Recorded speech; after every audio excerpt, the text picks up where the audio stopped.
Bluey môže na prvý pohľad vyzerať ako jednoduchý detský seriál, ale ak dávate pozor, v skutočnosti je v epizódach množstvo skrytých detailov. Pozrime sa na niektoré skryté detaily, ktoré ste si možno nevšimli. V epizóde Dobrú noc sa Bingin sen v skutočnosti spája s rozprávkami na Dobrú noc, ktoré jej mama čítala skôr v epizóde. Pred spaním číta Chili Binge dve rôzne knihy.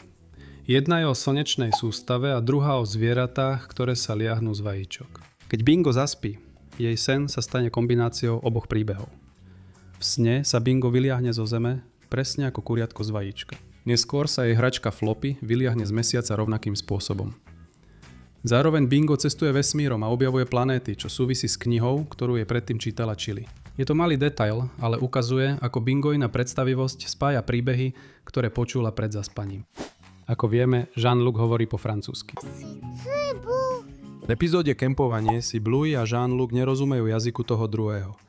Ale aj tak sa im podarí spolu hrať a stať sa priateľmi. To je jeden z dôvodov, prečo je táto epizóda taká nezabudnutelná.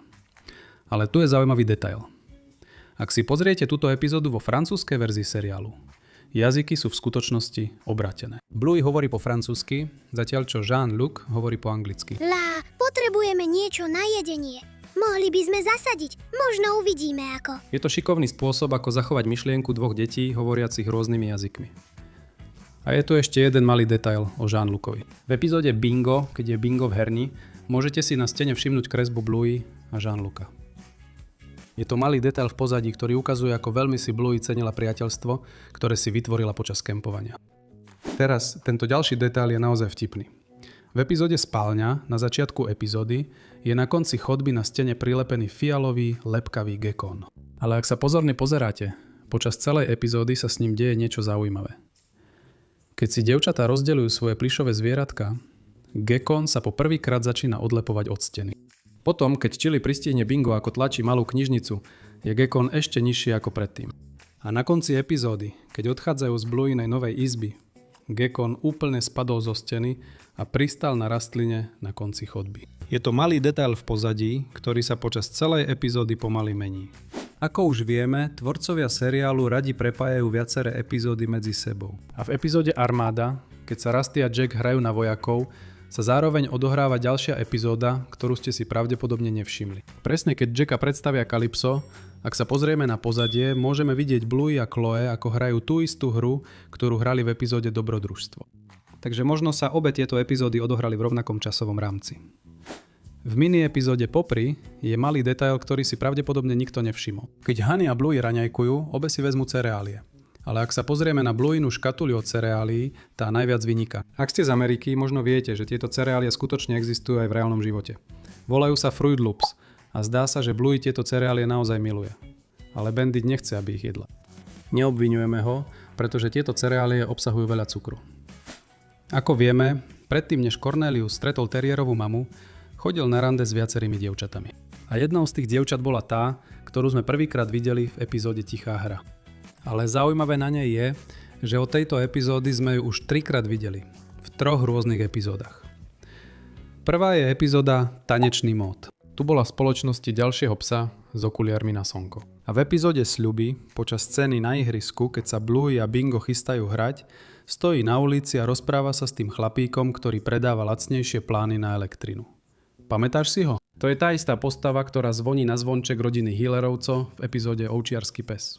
A nakoniec, v epizóde Cirkus, keď všetky postavy idú do volebnej miestnosti hlasovať za svojich komunitných lídrov, môžeme ju opäť vidieť, ako sa rozpráva s kolegom v rohu. Zdá sa, že robí kampaň pre kandidáta v modrom. V začiatkoch seriálu Bluey si takmer všetci fanúšikovia mysleli, že Bluey je chlapec.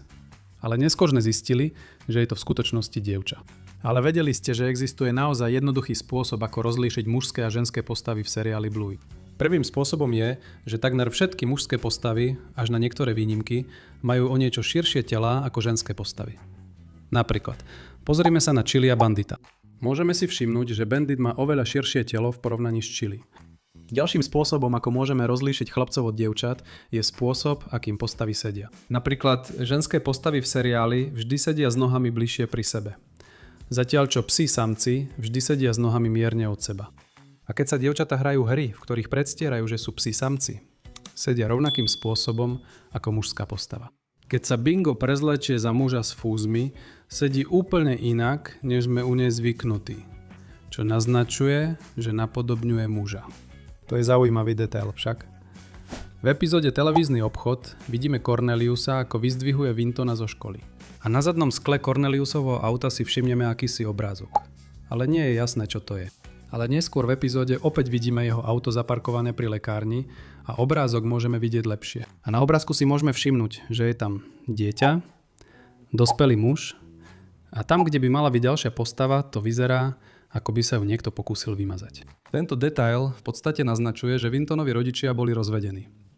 A vedeli ste, že Cornelius sa v tej istej epizóde prvýkrát stretol s teriérovou mamou? O Bluey je známe takmer všetko.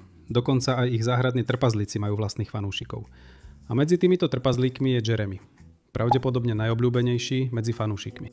A ak ste pozorne sledovali epizódu Značka, určite si spomeniete, že náš drahý, milovaný a dlho trpiaci Jeremy dostane kopanec od Frisky, keď sa háda s Redlim po telefóne. A keď kopne toho chudáka trpazlíka, môžeme si všimnúť malú prasklinu na jeho hlave.